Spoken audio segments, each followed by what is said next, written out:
Hey, so in my last video, I talked about how mental health issues are created and where they come from, and I explained about how they come from trauma. And so in this video, I wanted to go a lot more in depth in exactly how trauma works and how it gets created. So in my last video, I explained how trauma is basically just distress without resolution. It's when you go through some sort of shocking or distressing experience and you're not given the love or understanding you need to be able to cool down from that and to release your emotions. And so basically what happens is that when you're unable to cool down from the trauma during the time of the event, the unprocessed emotions get stored within you and they get stuck within you. And not only the emotions, but also all the physical sensations in your body. So you hold tension from the trauma that you were experiencing along with the emotions.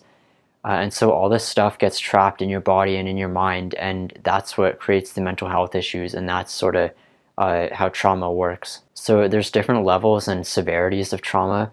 The deepest one is dissociative trauma, and that's like the most important one to understand and to address. So dissociative trauma basically means that the emotions that you feel at the time of the event are so severe that they get completely blocked off and completely separated from you and thrown into your unconscious mind. This type of trauma generally happens in childhood below the age of 8. It's a lot more common then. But as an adult, it happens pretty rarely and only in extreme cases. Lower levels of trauma I would describe as past events or things that still bother you when you think about them or when you get reminded of them. But they don't create like full-on mental health issues, and your mind isn't physically fragmented from it. And so this type of trauma is a lot more common as an adult, and it's generally what people are talking about when they refer to as trauma, is these lower levels of trauma that aren't dissociative. So when it comes to healing trauma, it doesn't really matter if you know what type of trauma you have because they're healed in the same way. But dissociative trauma is the root of all trauma, and I'll explain that in a bit. But that's the one that you want to focus on healing. So these are dissociative traumas generally come from, like I said, earlier childhood experiences. So with dissociative trauma, it happens when the emotion you're experiencing in the time of the event gets so strong and so intense that you can't physically handle it. And so your mind cuts it off and blocks it from you and separates it and throws it into your unconscious mind for the sake of your own survival because the emotion gets too intense. And so during the time of the event, this will feel like you're sort of zoning out, or it'll feel like you're dreaming or something, or like you're just separating yourself from the present moment and the present event. And this is what dissociation is. So the idea with dissociation is that your mind blocks off this emotion during the time of the event because it's too much for you to handle all at once.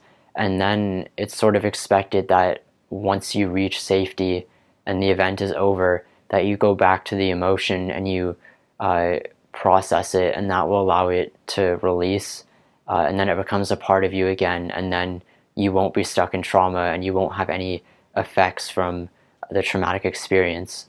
If you know how to work with your emotions and how to heal and integrate these traumas, then dissociation is a great tool and it saves your life. But most people have no idea how to do this stuff, and so they end up living with their traumas for the rest of their lives. And because when you dissociate, the part of yourself that gets cut off is stuck in that state. It's frozen in time until it's reintegrated again. And so that means that a part of you is always stuck in a traumatized state, and usually it's from when you're really young, so that part of you is still a child, and then you live your life with part of you being in that state, and so of course you get triggered very easily and you have all these issues, and it makes it very difficult for you to be happy, and that's sort of what causes all mental health issues. And so if you don't know how to integrate your traumas, then this can be really problematic for you. So dissociative trauma is a lot more common in childhood because children's minds work a lot differently than adults, and because of that they're a lot more vulnerable and susceptible to this deeper level of trauma. The reason that their minds are, or the way in which their minds are different, is that they're completely emotional and they don't have any logical or like rationalizing abilities. They don't have firmly held beliefs or anything like that. And so it's very easy for them to take things really personally and to take things to the extreme. And that makes their emotions go overboard very easily, and that leads to them dissociating. Also, even if the emotions aren't that intense, children aren't really able to deal with and process negative emotions on their own. So if they don't have anyone there helping them and supporting them through their negative emotions, then they really have no option but to suppress the emotion and to fragment that part of themselves. And so it's very easy for them to dissociate. Because of this, children can get traumatized by very mild things, and trauma isn't limited to, at least in childhood, trauma is not limited to severe things at all. And it can happen just from something as simple as like uh, being made fun of, or like being shamed for something, or just not being given the love that they need. And then because they can't deal with those emotions, they get trapped within them, and then they live with those emotions stuck within them for the rest of their lives, and that creates huge problems. And most people are unaware that this is where their problems are coming from. Pretty much everyone gets traumatized to some extent in childhood. It just depends on how severely that is. Like some people get more hurt than others, but pretty much everyone does get traumatized, and it does affect your life very much. So for trauma as an adult, trauma can only really have a lasting impact on you if you have unresolved trauma from your childhood. So for the lower level of trauma, where it doesn't physically fragment you in your mind, but it just continues to bother you and get to you. My understanding of why this happens is because the part of you that is traumatized from childhood is separated from you, and so because of that, you can't really, or it's very difficult to access it and to soothe it and to comfort it. And so from my understanding, what happens is that if you go through a traumatic or difficult situation as an adult, the reason that the emotions will linger and the thing will continue to bother you is because that part of you that's already traumatized and is separated from you is in pain from it and is feeling it and is reacting to it. But it's very difficult for you to comfort that part of you and to feel through those emotions because they're already separated from you and already rejected from you. And so you can heal these lesser traumas just through feeling through those emotions, but it's difficult because they're separated from you, and you might not get it all the way because of that. For dissociative trauma as an adult, it's pretty uncommon, and it only really happens in really severe cases. Generally, the more wounded you've been in your childhood and the more unresolved trauma you already hold, the easier it is for you to get wounded even further. This is because the more pain you hold within yourself, the easier it is for your emotions to go overboard and to get even more severe, which results in trauma. If you're completely healed and integrated as an adult, which pretty much no one is, then you pretty much can't get traumatized again, because your emotions will have matured a lot, and you'll be like in your adult state, and so they won't be able to react or get as severe as they would have before in a wounded state, and so you won't dissociate if you're fully healed, and also you'll have full access to your emotions, and none of them will be blocked off, and so it'll be easy for you to process them, and they won't linger because of that. So because of this, the root of all trauma and the thing that you really need to target and to work on to heal completely is dissociative trauma, which starts in childhood, because this is what separates parts of yourself, and this is what either leads to further wounding or just causes you to get traumatized by things further, like to be bothered by things a lot. And so this is what you should focus on healing.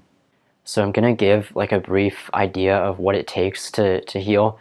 I'll go a lot more in depth in this in the future and make specific videos for it, but this is just a general idea of what happens. So to heal trauma, you need to feel through and process those emotions.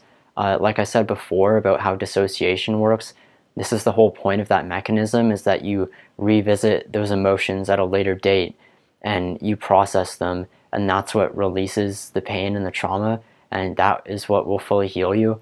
But for dissociative trauma, because the part of you that's hurt gets separated from you, it's difficult to access those emotions. So you can feel them on the surface, which is what your mental health issues are, but if you just work with those emotions, that's not enough to heal. Like if you just try to feel through those emotions, you need to go deeper into them, and I'll explain how to do that later. But just know that working with your emotions on the surface won't be enough to heal completely. You need to go deeper because most of the emotions are deep in your unconscious mind.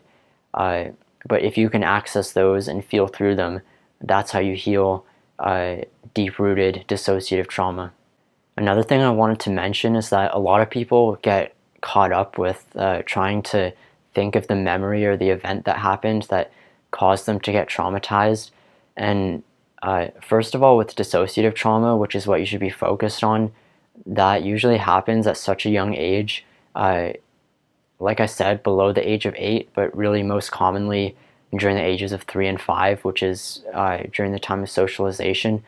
So this happens at such a young age that you're not going to remember this event. There are things you can do to find the event through working with the emotion, but I might show how to do that in the future. But either way, the memory doesn't really matter. You don't need it for healing. All you need is access to the emotions, which is what your mental health issues provide you. So don't get too caught up in trying to find what the memory is. So once you've felt through all the emotions at the depth that you need to, the trauma and the pain will be released, and the emotion will become a part of you again, and it'll no longer be separated from you, and that is ultimately what heals you. So I'm working on making my own process for doing this, and I'm not quite finished it yet, but once I am, I'll definitely talk about it and teach about how to heal this deep-rooted trauma. So that's everything for today. I hope this was helpful to you, and I hope it gave you a deeper understanding of what trauma really is. I think, like I said before, like the main thing you should be focused on is, most people think of trauma as like the lighter traumas that I was talking about, but really you should be focused on the deep-rooted dissociative traumas, and then also understand the sort of roadblocks and barriers that are present to healing those because they're so deep-rooted. And so because of that, not just any healing process will work to heal you, but just be aware of that and know that, like, the type of trauma that you're trying to heal, know that you need to heal these deeper rooted traumas to really heal at the deepest level. So yeah, I hope this was helpful to you. Leave a like on this video if you liked it. Feel free to comment if you have any questions or anything, and subscribe if you want to see more content like this, and I'll see you next time.